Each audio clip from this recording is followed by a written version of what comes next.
What if I told you the Salem Witch Trials weren't about witches at all? What if the real culprit wasn't Satan, but poisoned bread? In 1692, a small Puritan town in Massachusetts descended into mass hysteria. By the time it was over, 200 people were accused of witchcraft, 19 were hanged, one man was crushed to death. For centuries, historians have debated why Salem lost its mind. Theories range from religious extremism, political power struggles, and mass hysteria. But in 1976, a scientist named Dr. Linda Caporael suggested a shocking new theory. The real cause of the Salem witch trials wasn't witches, but a hallucinogenic fungus growing in their daily bread. That's right, some researchers believe that the accusers and the so-called bewitched may have actually been suffering from the effects of ergot poisoning, a toxic mold that grows on rye grain and produces LSD-like hallucinations. Could tainted bread have caused an entire town to believe they were possessed by witches? Today, we uncover the scientific mystery that could rewrite everything we know about the Salem witch trials. Welcome to Infinitia, Verity, where we investigate the untold truths behind history's greatest mysteries. To understand why the Salem witch trials happen, we need to step into Salem in 1692, a world shaped by fear, religion, and survival. In 1692, Salem wasn't a bustling city. It was a small Puritan colony, isolated from the rest of the world. The Puritans didn't believe in tolerance or free thought. They saw the world as a constant battle between good and evil, God and Satan. Everything about life was strictly controlled by religious laws. Church attendance was mandatory. Skipping could lead to punishment. Dancing, games, and celebrations were banned. Seen as distractions from God, women had almost no rights. They were expected to obey their husbands, fathers, and ministers. The Puritans also believed in spectral warfare, the idea that Satan and his demons could possess people and disguise themselves as anyone.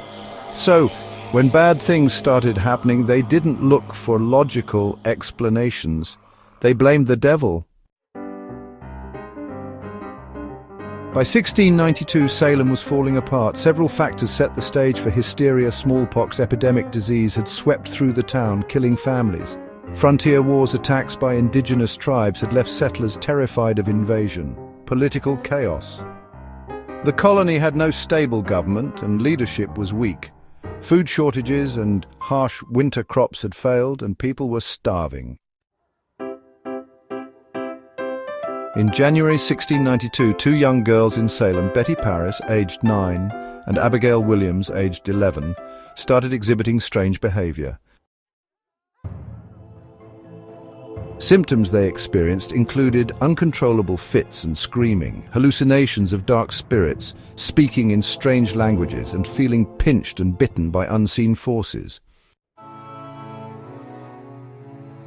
Salem's town doctor, William Griggs, examined the girls. With no medical explanation, he gave a chilling diagnosis.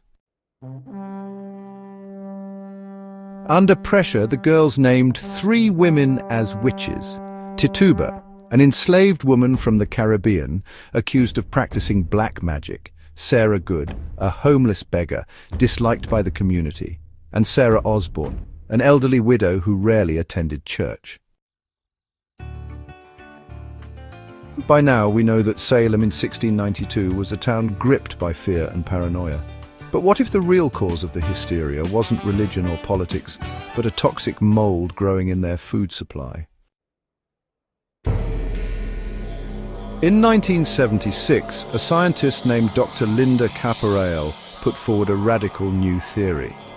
The Salem witch trials may have been triggered by ergot poisoning, a fungus that grows on rye grain, the primary food source in 1692 Salem. Ergot contains ergotamine, a chemical compound similar to LSD, the psychedelic drug known for causing hallucinations. What is ergot? Ergot is a fungus that grows on grains like rye, wheat and barley. It thrives in cool, damp conditions, especially after a harsh winter and wet spring, exactly the conditions Salem had in 1691 to 1692.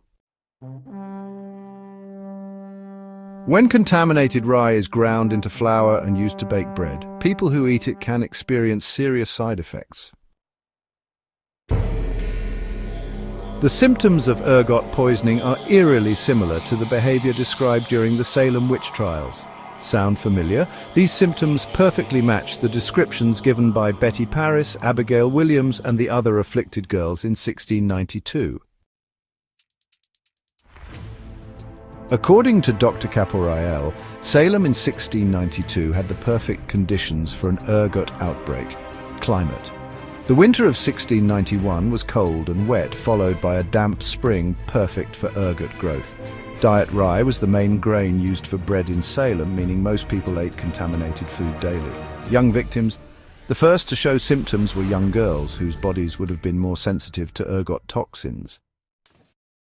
The symptoms match perfectly. The convulsions, hallucinations and paranoia all align with ergot poisoning. Ergot thrives in damp, cold conditions. Salem's 1691 climate was ideal for its growth. Younger people are more affected. The first accusers were mostly children and teenagers. Cases stopped after the grain supply changed. After 1692, reports of witchcraft mysteriously disappeared. Not everyone got sick. If the entire town ate the same bread, why did only some people show symptoms? Ergotism causes gangrene. In severe cases, ergot poisoning cuts off blood circulation, leading to rotting limbs. No one in Salem showed this symptom. The hysteria lasted over a year. Ergot poisoning doesn't last that long yet. The witch trials continued for over a year. By now we've explored the Salem Witch Trials, the ergot poisoning theory, and the striking similarities between ergot symptoms and bewitchment. Factor 1. Ergot poisoning, a possible trigger. Ergot poisoning could have triggered the first wave of possessions. The young accusers were likely the most affected. The town, already on edge, panicked at the first sign of the devil's work. Factor 2. Fear and religious extremism. Salem was ruled by Puritanism, a strict religious doctrine that encouraged fear of the devil. Anything unexplained was considered Satan's work. It demanded total obedience, as questioning authority meant questioning God. This doctrine promoted paranoia, where even small sins were punishable. Factor 3. Political power and land seizures. Many accused witches were wealthy landowners. In Puritan law, if someone was convicted of witchcraft, their land was confiscated. Some historians believe accusations were a tool to steal land and remove rivals. So, what really happened in Salem? The most likely answer is that all three factors played a role. Ergot poisoning may have triggered the first fits. Religious paranoia turned the accusations into full-blown hysteria. Political rivalries and personal grudges prolonged the trials. The Salem Witch Trials officially ended in May 1693, when Governor William Phips dissolved the Court of Oyer and Terminer, the special court handling the trials. But by then, the damage was done. Over 200 people had been accused, 19 were hanged. One man, Giles Corey, was crushed to death. Dozens more spent months in prison, their reputations ruined. Why did the trials stop? Some influential people, including the governor's own wife, were accused, making those in power rethink the hysteria. Most accused witches were released in 1693. Some families received financial compensation, but others never regained their reputations. In 1706, Anne Putnam Jr., one of the original accusers, publicly apologized, admitting she had been deluded by Satan. The Salem Witch Trials may be history, but witch hunts still happen today, just in different forms. The Red Scare in the 1950s. During the McCarthy era, Americans were accused of being communists without proof, much like Salem's witches. The satanic panic in the 1980s and 90s, hundreds of people were falsely accused of satanic rituals and crimes that never happened. Social media witch hunts, cancel culture and online accusations often lead to public shaming and ruined lives without solid evidence. Mass hysteria and wrongful accusations are not just things of the past. History repeats itself in new ways. Salem wasn't just a tragedy, it was a warning. Was the Salem witch panic caused by poisoned bread, fear, or something even more sinister? What do you think? Let's discuss in the comments. If you love deep dive history with shocking truths, don't forget to like, subscribe and turn on notifications.